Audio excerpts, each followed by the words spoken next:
শহীদ president Ziaur Rahman ও সাবেক প্রধানমন্ত্রী বেগম খালেদা জিয়ার সমাধিতে পুষ্পস্তবক অর্পণ করে শ্রদ্ধা জানিয়েছেন নবনিযুক্ত জেলা পরিষদের প্রশাসকরা।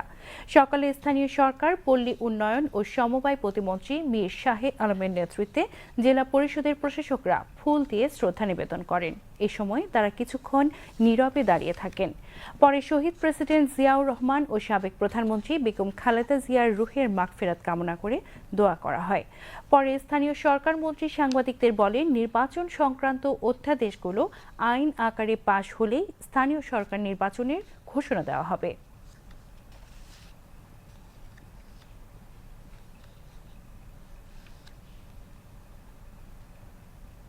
বিবেচনা পেলেও এটা যেহেতু একটি সরকারি প্রতিষ্ঠান এবং পদটি সরকারি, তাদেরকে সরকারিভাবে জবাব দিয়ে তার আওতায় আনা হবে। পার্লামেন্টে যে অধ্যাদেশটি অন্তর্বর্তীকালীন সরকার নির্বাচন বাতিল, প্রশাসক নিয়োগ এবং দলীয় প্রতীকে নির্বাচনে না হওয়ার যে অধ্যাদেশটি জারি করেছিল, সেটি অলরেডি বিশেষ কমিটির যাচাই বাছাইয়ের মাধ্যমে বৃহস্পতিবার পার্লামেন্টে অতি আইন আকারে উত্থাপনের জন্য মাননীয় সংসদ সদস্যরা সর্বসম্মতিক্রমে ভোটের মাধ্যমে এটি আমাদের মন্ত্রণালয়ে প্রেরণ করেছেন।